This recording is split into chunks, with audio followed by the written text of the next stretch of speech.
allegiance to the flag of the United States of America and to the republic for which it stands, one nation, under God, indivisible, with liberty and justice for all.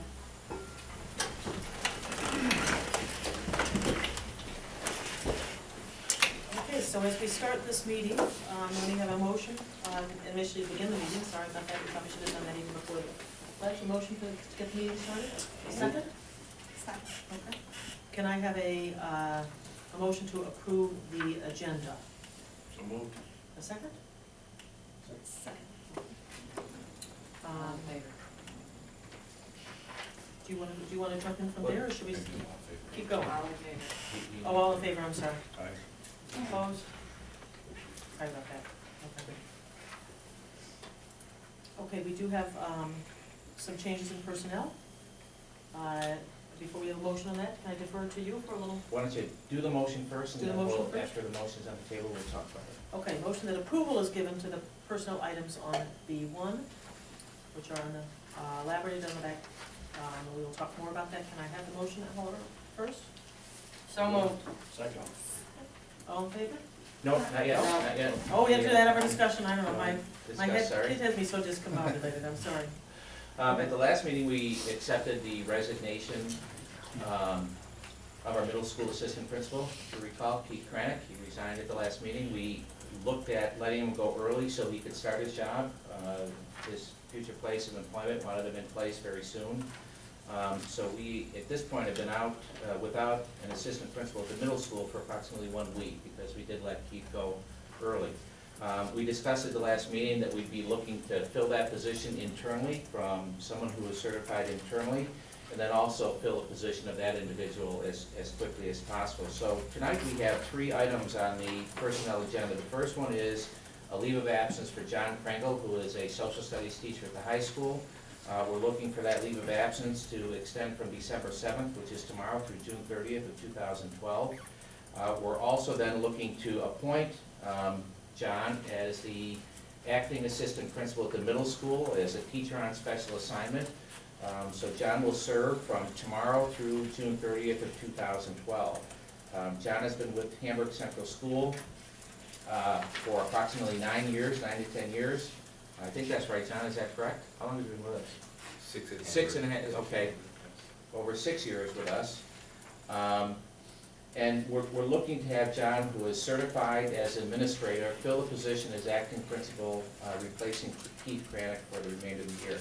The reason we're looking at an acting principal appointment at this particular point in time is we're not exactly sure of the status of all positions at this point because of budget reductions. So part of what we don't want to do is appoint a probationary person, have them leave their place of employment, and then come here with the potential of not having a job come July 1. So that is the reason why we're looking to fill it as a teacher on special assignment and acting assistant principal on an interim basis until we have a budget determined for the 2012-13 school year.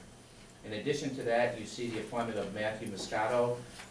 Matt will be recommended to replace John as a regular substitute for the period December 7th through June 30th of 2012. Matt has approximately 9 years of experience at Pembroke teaching Global 2, and another 1 year of experience at Springville teaching Global 2. So he comes with us with experience and can really fill in the gap that John will leave.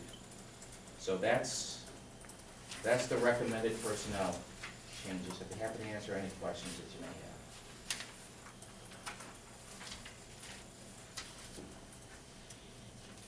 No questions? Okay. Then let's have a vote on that initial motion, and then we'll move on to the memorandum of agreement. Is that correct, with recommended motions for those? So first a vote on the original motion. All in favor? Aye. Opposed? We need a second on the first one. Excuse me? We need a second on the first one. No, you gotta say No, that. we seconded Yeah, already? Matt. Before Matt did discussion? second. Sorry about that. Yeah, before discussion. It was you initiated and Matt seconded. Okay. Okay, and then moving on to the action items, we have 2 memorandum of agreements that I will read off the recommended motions. So the first recommended motion, these are addressing the same issue. That the Board of Education of the Hamburg Central School District approves the teacher on special assignment / acting assistant principal memorandum of agreement with the district, between the district and the Hamburg Teachers Association. Let's have should we go act on each, I think each individually. separately, yeah. So let's have a motion for that. So moved. A second? Second. All in favor? Aye. Opposed? Okay, then we'll move on to the second one. The second memorandum of agreement, a recommended motion that the Board of Education of the Hamburg Central School District approve the teacher on special assignment / acting assistant principal memorandum of agreement between the district and the Hamburg Administrative Council. So a motion on that? So moved. A second? Second. All in favor? Aye. Opposed? Okay. Great, I thank think you. that accomplishes, we mostly were having a budget meeting tonight, so that accomplishes the initial business, and we'll move on to the budget discussion. Yes. As we did last month, Barb and I will split the duties of the budget presentation. And again, we're asking you to keep in mind that the numbers we're looking at from a tax cap standpoint are very preliminary and are subject to change and will change as we move forward. Also, as we get into the revenues and start taking a look at the executive proposal, you may find some revenue numbers changing because of decreases and/or increases in aid coming from New York State. So just, as you see numbers here, keep in mind that these figures may change. One of the most important figures to get out there at this particular point in time will be our budget gap. So similar to last year, we have a projected increase in expenditures for the 2012-13 school year of approximately $3 million, slightly over that, and that's inclusive of debt service and transportation. Without debt service and transportation, you see that figure is approximately $2.2 million. So when you exclude specific expenditure items of transportation services and then the one for debt service, that lowers that by about $800,000, a little more than that. One of the difficulties this year obviously will be our change in revenue, and one of the most difficult areas to overcome will be the federal jobs fund reduction. That amount expires this year. Remember, this was in addition to the ERA funding, the American Recovery and Reinvestment Act. That was the stimulus funding that took place for 2 years. The district used that money for 2009-10, 2010-11.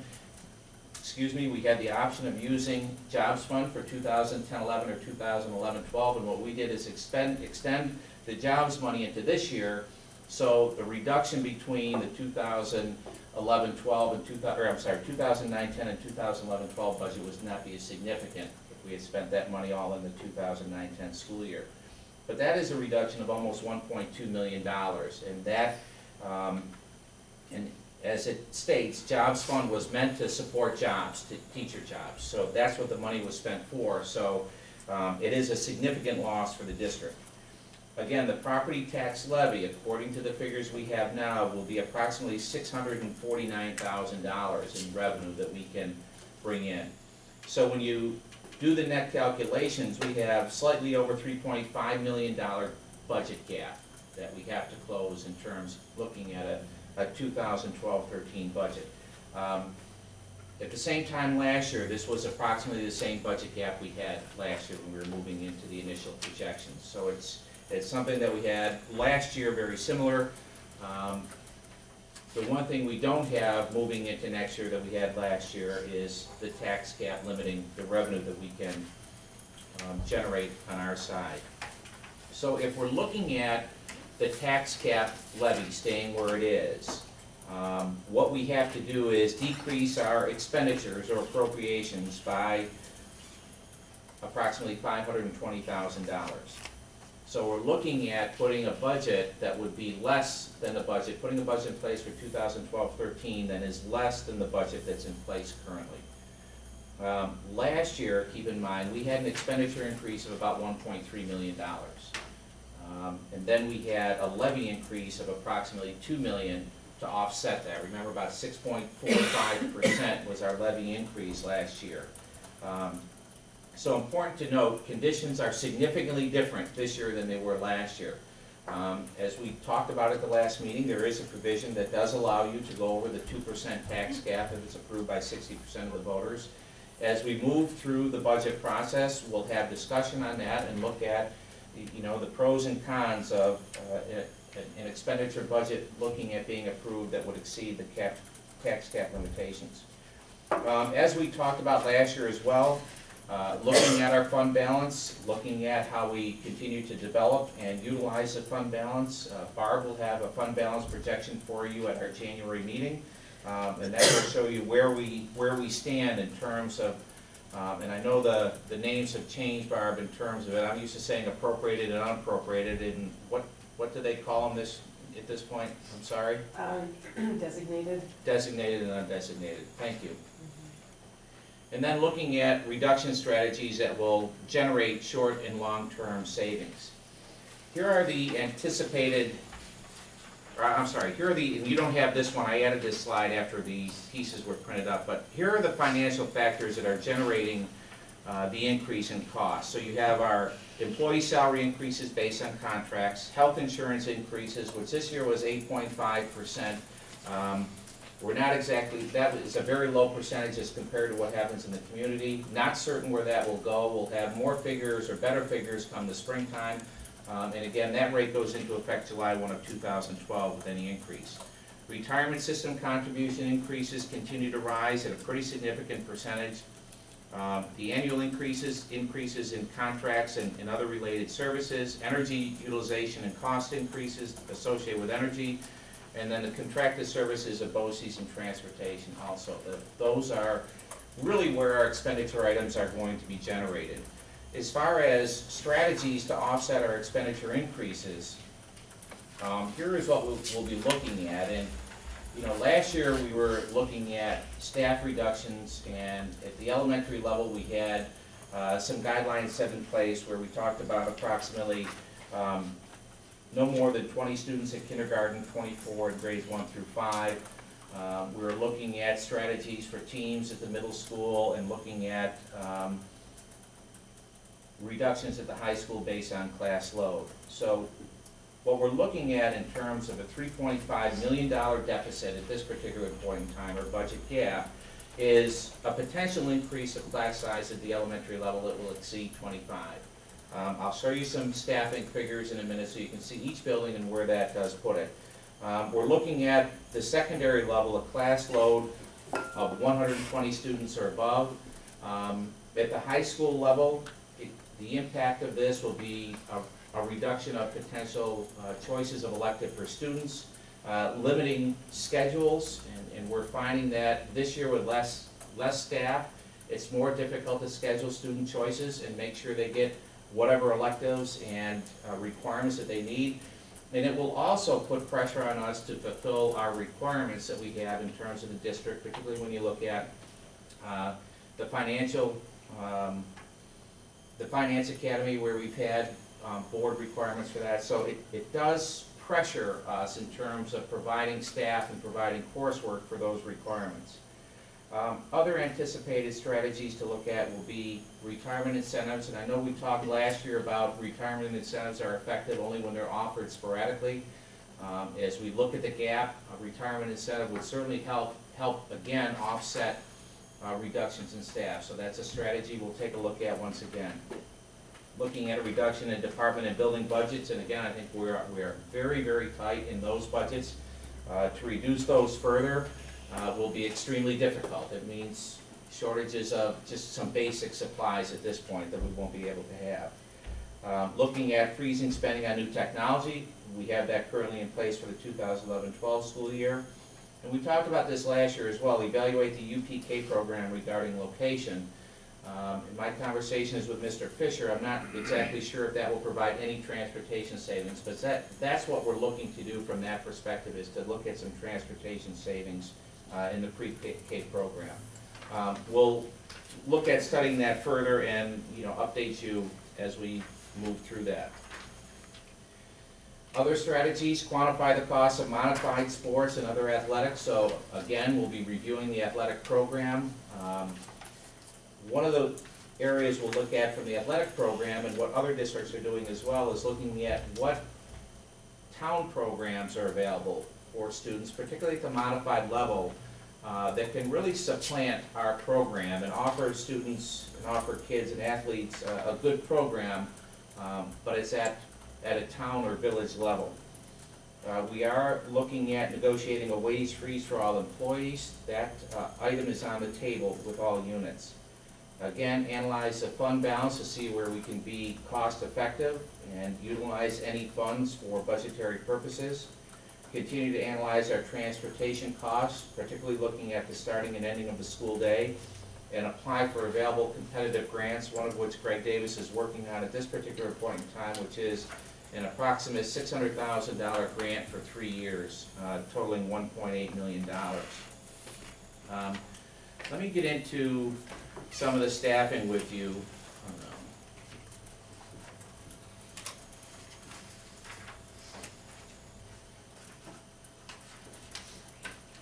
Worked before.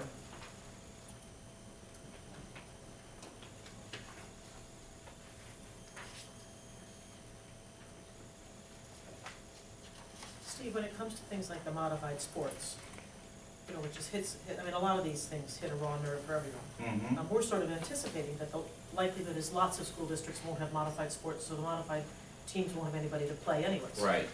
That's part of what we will be Looking into and be trying to looking figure at, out. yes. I apologize for this. Let me see if I can get this up now. Okay, here is the current staffing, and I'm going to take you through just a couple of buildings. What I would like you to do is take a look at the numbers on the far right, and what I'm looking at is these figures right here, as I'm outlining. And what you're seeing here is, in how we projected our staffing, the current projections is based on what you see there under 12-13, you see the green column? So you see 12-13 projected? That is based on the current guidelines of maximum of 20 students in kindergarten and 24 students in grades 1 through 5.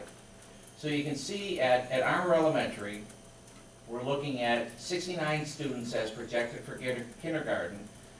So that, in order to keep it under 20, puts 4 teachers in there. It's an increase of 1. When you look at the other classes, with 3 teachers, we go up 1, and it's 22.5, etc. And keep in mind, look at the area that's outlined. And again, depending on how far we need to go in terms of final budget and balancing our budget regarding that cap, you could be looking at limiting the kindergarten, or not limiting, but expanding the kindergarten enrollment at Armour to, say, 23 students per teacher on average, and you're looking at then 3 teachers. If you go further and want to extend something and keep everything below 30, you could potentially look at another reduction at grade 1. So that's how we're looking at staff, and I'll show you the impact of the various buildings and what can be, and you can see how close we are and where that impact is. So when you look at Union Pleasant at this particular point in time, you see kindergarten, if you reduce a teacher, that would be a little over 21 students on average. You get up to 25 in grade 1, and you'd be up to 29 in grades 3 and 4, and up to 25 in grade 5. So again, we're in the early stages of this, but you can see what happens with the numbers. Union Pleasant is one of our easier schools to staff because of its size. You don't have that type of flexibility at a Boston Valley or a Charlotte. And this is Charlotte, and you can see what happens there with the reduction of a teacher.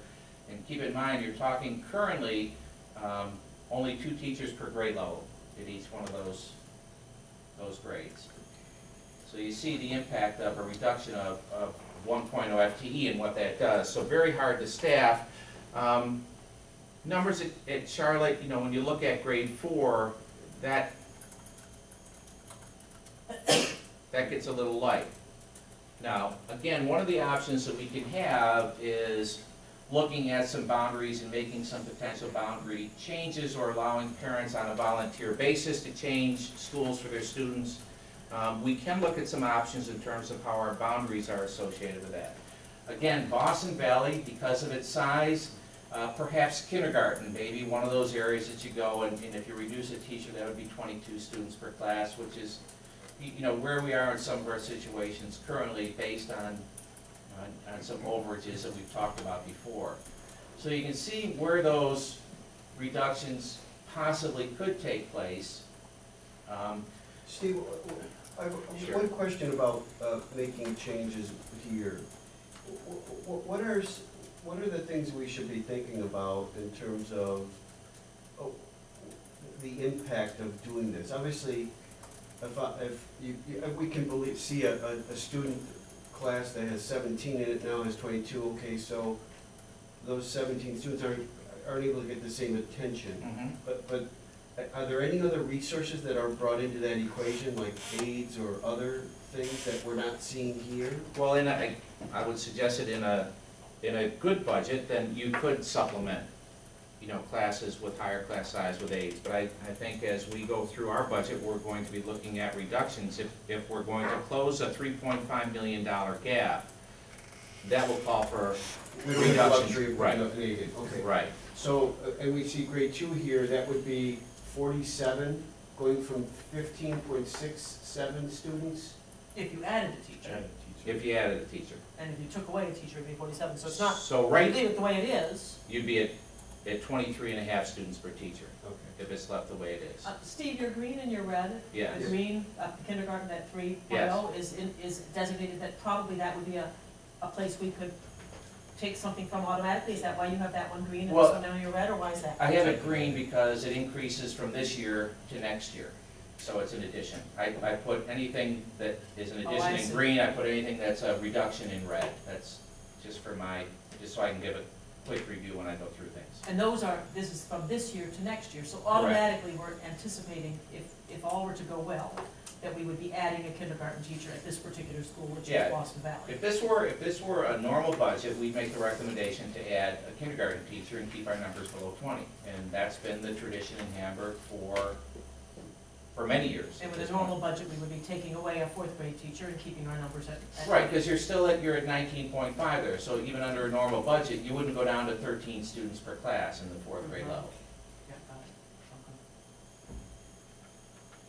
So you can see our struggles, and again, as Bob pointed out, we don't have the opportunity, and we can't afford at this particular point in time to supplement some of these areas. And I think, you know, part of what we'll be looking at through here, the other impact item is our co-teaching services. And that's both, that can be looked at as a plus, but it also places more stress on a total classroom. So in a co-teaching situation, most of the time you'd have, with students in a co-taught classroom, at least a teacher in there for ELA and math approximately 50% of the time. You'd have them in for ELA and math, so that would be approximately 50% of the day. So you do supplement co-taught classes with additional personnel. So while the average class size is higher, the average student per teacher is going to come down because you do have a special ed teacher directly instructing students, not only special ed students, but the gen ed students as well. And we need to, at this point, continue with those projections. We don't have final projections in terms of where our students are going to be with special needs for next year from a co-taught or a consultant teacher situations. We'll be working on those.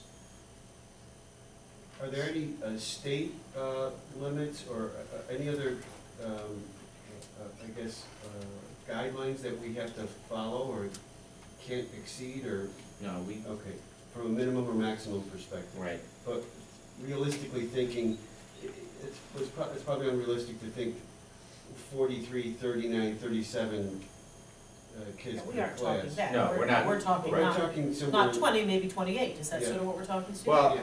Who knows? Again, I think that as we work through the numbers and as we work through strategies, you know, one of the strategies is looking at reductions in staff. So determining how many staff reductions across the board. We're talking support staff, teachers, and administrative staff. You know, what do those reductions look like in order to help close that gap? We look at our other services. We'll look at BOCES services. We'll look at our transportation to see if we can continue to reduce costs of transportation. So it's, you know, and we'll look at our agreements between the bargaining units and the district and see where we can close some gap there. So it's, you know, it's a pretty encompassing piece that we're looking at. you know, the elementary is probably the most cut and dry piece in terms of numbers that you're going to see. You know, at the secondary level, and you'll see some strategies later, but at the secondary level, we'll be looking at such things as, you know, an 8-period versus a 9-period day. Currently, we have a 9-period day at both levels, so what's the impact of moving to an 8-period day? And, you know, what does that reduce in terms of opportunities for kids?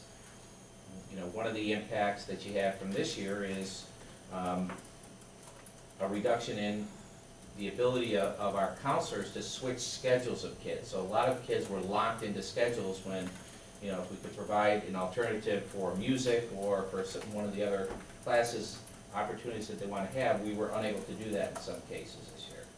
And again, as you continue to reduce staff, it becomes much more complicated in terms of rescheduling and then offer the opportunities that you normally offer for kids.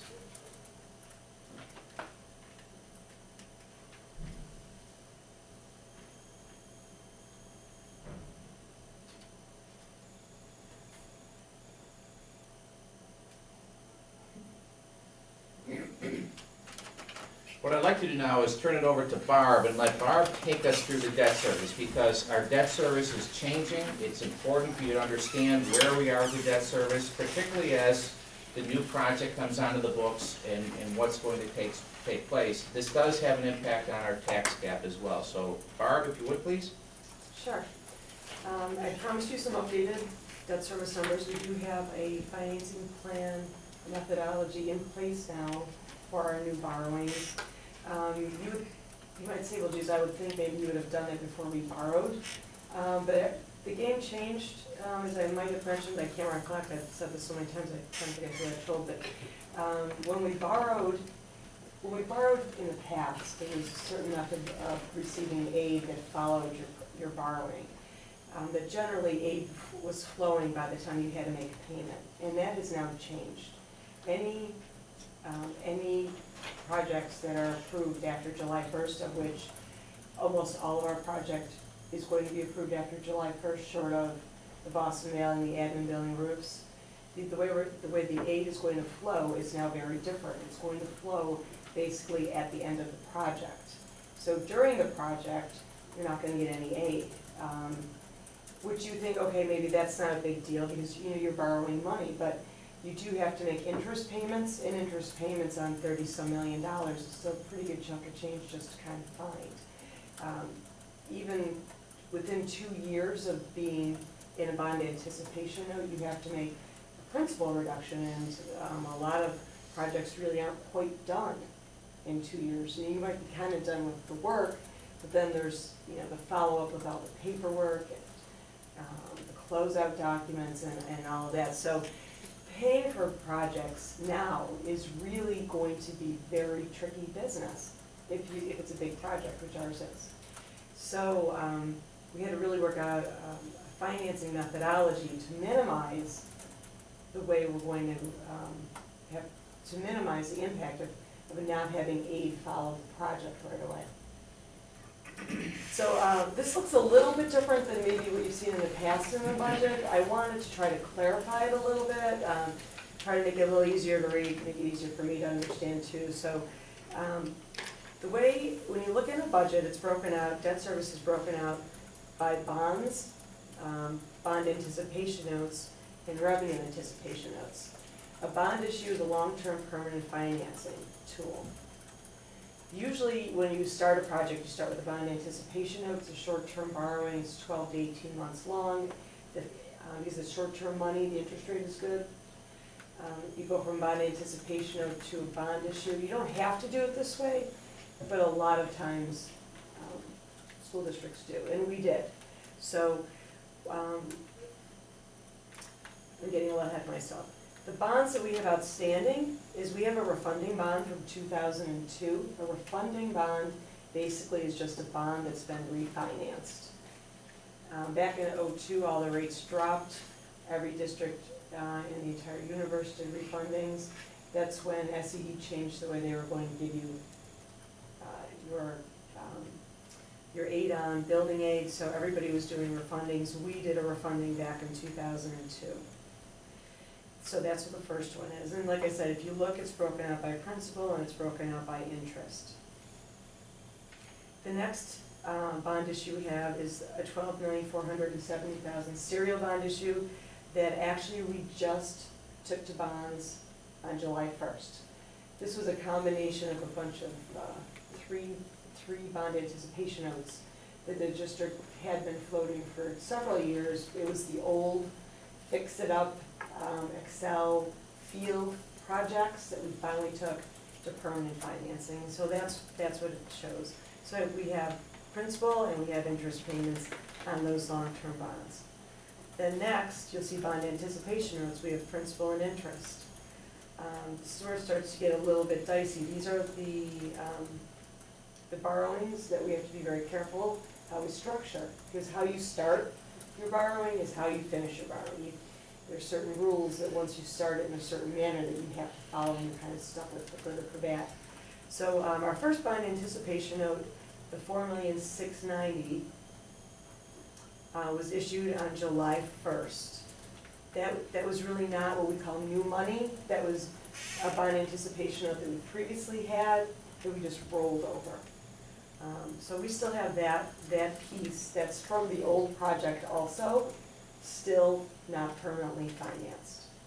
And the reason that it's not in permanent financing is because you're waiting to team it up with more funds because you get a better rate when you have a bigger number. So we're going to team up that $4,690,000 with the other bands when they come due. We did also just issue $5 million in bond anticipation notes on September 21st. That is new money borrowing. It is the soft costs for our current project, for Boston Valley, for the admin building, for architectural fees, all kinds of things like that. They're called soft costs associated with the big project. We will have to make a principal payment the way we're structuring this on the $5 million and also on the $4,690,000 in fiscal year 12-13.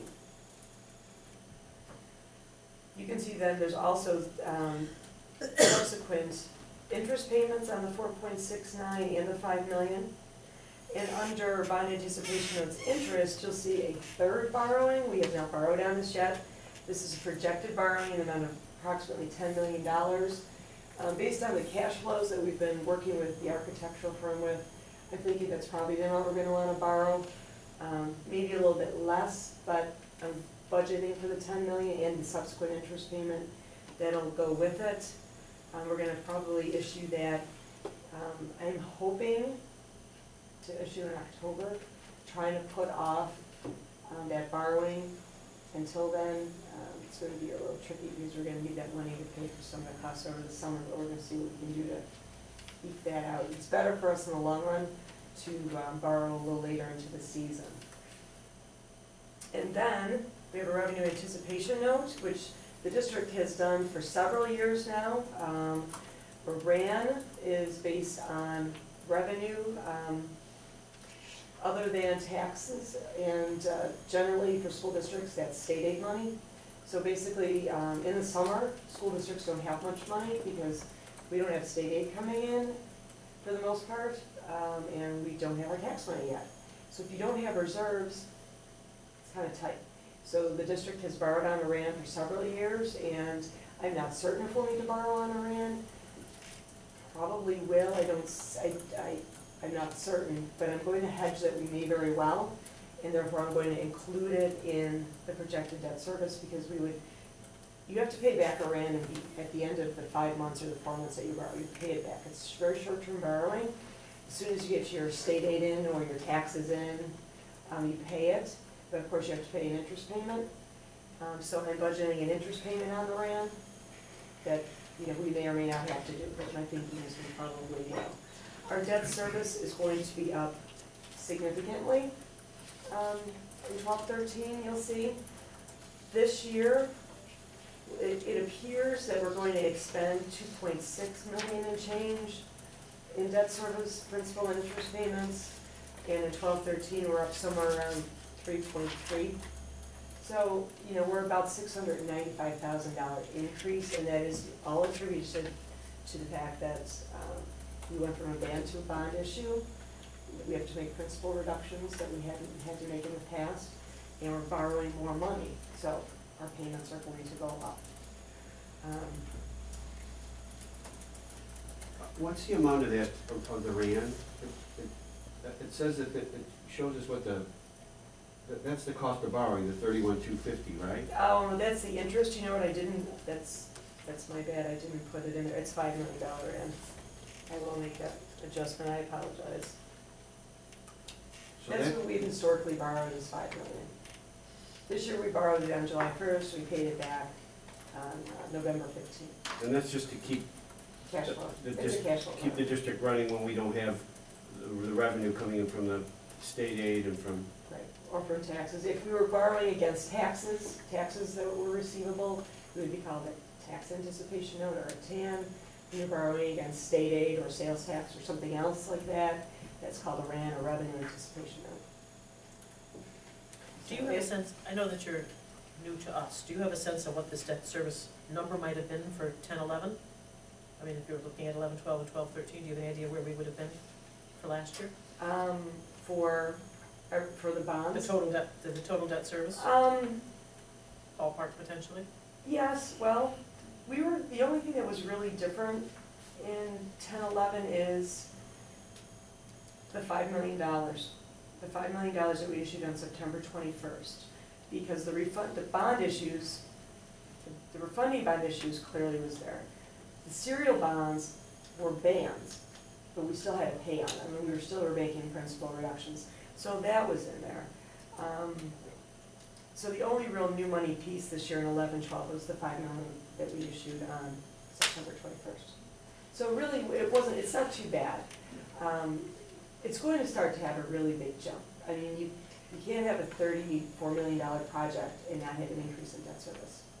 I mean, so it's going to start to really increase. And my job is to structure it so that we make the minimum payments required by law until we get our building aid. You're still gonna have to make pay downs, you're still gonna have to make interest payments. So we're gonna stay in bond anticipation notes, we're not gonna go to serial bonds right away. It's cheaper, the rate is better, saves on interest. And we're trying to structure it and leverage it so that it's staggered. We only borrow as much as we need, and we borrow the cheaper money so that we can put off the bigger payments until we get our building aid. And the building aid, you said you don't get until the project is finished? They've changed the rules. Basically, your building aid starts to flow 18 months after, well, basically your building aid will start to flow after you file your certificate of substantial completion or your final building cost report, which is at the end of your project. It used to be that it was 18 months after it was approved by the commissioner, which really was great, because by the time he approved it, and then you put your specs on the street, and they bid it, you borrowed your money, you started your project, you went through the process, you maybe had to make an interest payment, but then you started to get aid. Now, that's not the way it's gonna work. Now you're basically gonna do the whole project, have to pay out of pocket for any interest payments or principal reductions that you might have to make, and then you're gonna start to get your aid. So, it does make it a little trickier. And with like a project like we're doing with the new one, the $34 million, and because there's multiple projects in there, is it the whole project for the $34 million or the individual projects? Very, very good question. There's actually 10 project numbers, and I'm working with the architect. Usually what they do, historically, they kind of did them all at the same time. The contractors like to mobilize. If you're the electrical contractor, you want to come out and you want to hit all of the buildings. It's sort of, work in progress. We're hoping it would progress, and they wouldn't all finish together, but they'd be pretty close. And I spoke to the architect about it last week, and I said, I don't want to do it that way. I want them to structure this so that we go project by project. Now, it's not going to be complete, but the concept is going to be, I want to do like 3 projects at once. I want to try to have him coordinate it so that we can complete 3, and I'm sort of just making up that it could be 2, could be 4, whatever. That's our specialty. Before we can move on, so that we can get our final building cost report and start to have aid flow on component pieces before we get to the way end. When these projects were developed in terms of the cost of these projects, was this financing arrangement in place then? Or is it since we've asked for we've made this commitment to borrow 34 million, whatever that, is it 35 million? Yeah. No, it's kind of a because it would seem to me surprise. that these changes in the way in which we're designing the construction of these is going to add to the labor cost to get these projects done. Well, I mean, that's where you have to be careful, and this, I think that this is going, I think the way the school districts are going to be aided now is going to very much change the way contractors are going to be working. They're not going to like it. You know, they don't want to, they want to come out and mobilize and do it once. They don't want to come back. Right. It costs them more money, that's for sure. But I think this is not just going to be our problem, it's going to be every school district's problem. And that is just, I think, going to be the way things are going to start to shift in that direction. I mean, there'll have to be some measure of balance because it still has to be profitable for them, and or they would just pass along the additional cost to us. But the truth be told, that it's a delicate balance because you have to be able to pay the debt service, or you're not going to have any projects at all, and then they're not going to have work in school districts. So there's going to be a transition, I do believe, in the way school district work is done by contractors. It's just going to start to shift to that concept, I think. At least that's the way we're going to vet it. It's a big project. It should generate a lot of interest, and they're going to have to do it our way. Or somebody else do the work. We're in a recession, you know, and if they want to get paid, and we have to be very careful when we do it, and it's just the way it's going to have to be. So, but if you take a look at it, I do apologize for leaving that $5 million off on the revenue anticipation note, but that's the same amount we've been borrowing for the past, I think, at least 3 years, and I just think that would probably be what we would use. But there is some good news. I usually don't have good news. So I'm excited for Oh, I'm glad I came tonight. You don't get to have good news very often, do you? I'm always, you know, gloom and doom. As far as I can tell, and it's preliminary, but it would appear that in our debt service budget, in our 11-12 debt service budget, that we are going to be looking at perhaps having a little fund balance in the debt service budget. From what I'm looking at, as opposed to what was budgeted, it would appear there's about $183,000 that we don't anticipate to have to spend. And the reason it's in there is because when you do your budget, you have to remember we're projecting interest rates on money we haven't even borrowed yet. So you always project a little conservatively because less you want to be short. So you know, the interest rates came in phenomenally low in July, and when the superintendent and Mr. Bagley put the budget together last year, you know, they estimated to pay a little more debt service, which, you know, I think is a good thing. It's smart, like you said. You don't want to be kept short, you'd rather have a little excess. So it looks like we might have a little excess money in the debt service line this year, so that's favorable. The next bullet really just tells you what you already know, that the increase in debt service in 12-13 is $659,524, and it's truly all attributed to debt to the capital project. But they even have more good news. It's not huge, but it's good. We're looking at issuing refunding bonds. So now you financially savvy people are going to say, can you refund a previously refunded bond? And the answer is yes. We had bonds that we took out in 1995 that we did what was called an advance refunding back in 2002. And you're allowed to do that once. Basically, you can call it in early. We did that, and we saved a bunch of money. Who would believe that the interest rates are even better because the economy is even worse? So we can't do an advanced refunding. You can call it within a certain number of years of its maturing. And since we were funded in '02, usually it's 10 years, so in 2012, that's the magic number, we can actually look at those refunding bonds and re-refund them. Essentially refinance them. Refinance the refi, it's like refinancing your home more than once, you've refinanced it twice.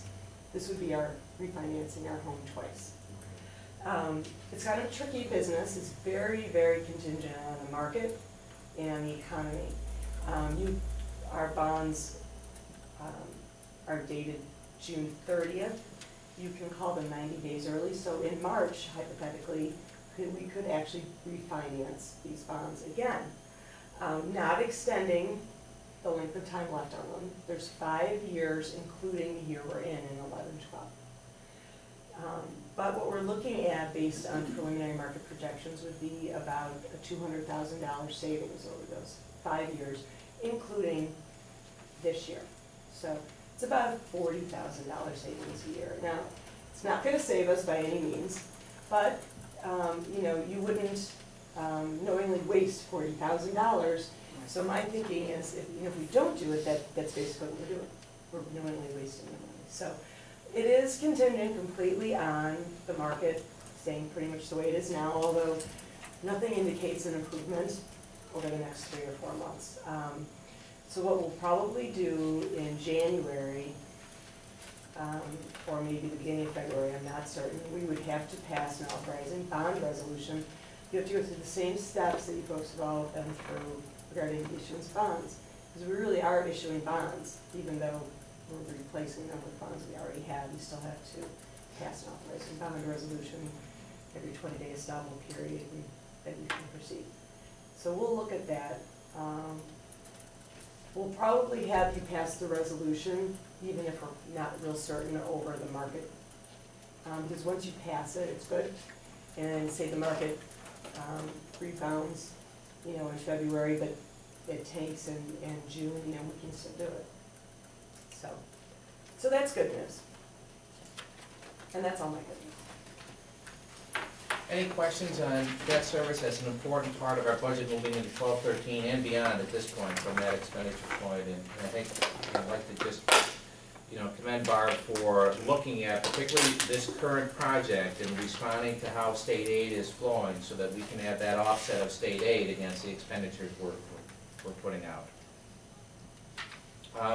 Here are our next steps. We're, you know, obviously a lot of preliminary information that we're looking at, but next steps, continue to negotiate with all bargaining units and looking at concessions that we can gain, particularly from that wage freeze, and I think that's something you're going to see throughout Western New York and throughout New York State. Continue to review staffing options and impact, and what we'll do, similar to what we did last year, is when we make looking at staffing projections or proposals, we'll have an impact statement that goes along with those pieces. So you can really analyze what the impact will be, other than more students per class. I mean, that will be obvious, but we want to give you some impact in terms of what's happening in the classroom and the impact of that in terms of the education, particularly at a time when the reform agenda is in place. At the secondary level, to analyze the 9-period versus 8-period day. And again, analyze that not only from a staffing perspective, but an impact on electives, an impact on AP courses, an impact on how students move either from high school to college or from high school to work. Review areas of potential consolidation. In my update this Friday, we'll take a look at potential consolidation in our payroll operation from a resignation that we're receiving. So we'll continue to look at those as they occur, and also any other consolidations that we may have that impacts the budget in a positive way. We'll take a look at the mandated versus non-mandated programs. This is very significant throughout New York State, particularly at the state level, where we're looking at not instituting any more mandates that carry with it a particular cost. And one of those most significant ones recently was the New York State reform agenda associated with Race to the Top. A significant cost increase on districts with very little funding flowing with it. As we did last year, we'll review athletics, clubs, overtime, administration staffing, and other areas of potential savings as we move forward. Again, part of our response there is to be looking at what other districts are doing. So if potential modified programs are impacted at other districts, we'll be looking at modified programs being impacted here. If it's particular sports impacted with certain districts, we'll look at what the impact is on us here. And Greg Whitman is charged with representing us and looking at working with other directors so that we'll have a common athletic program throughout districts. And then to analyze the executive budget proposal when it's released, I'm hoping the executive proposal comes out early. It's due by mid-January out to the public. That will carry with it the revenues that are anticipated from state aid for the 2012-13 school year. That's important from a couple of perspectives. Number one, there is always the possibility of another state aid decrease, and we've gone through that over the last couple of years. The other part, and again, depending on how everything flows from the state, is there could also be a reduction based on what I guess would call a reorganization of state aid in terms of looking at redistributing the same money differently. If that happens, I don't expect Hamburg to get more. And I would expect them to, that would be a very significant possibility to look at that, particularly from the executive proposal, but also to see how the legislative body deals with his work. So we have a significant amount of work to do. We'll continue to do that up through our January meeting.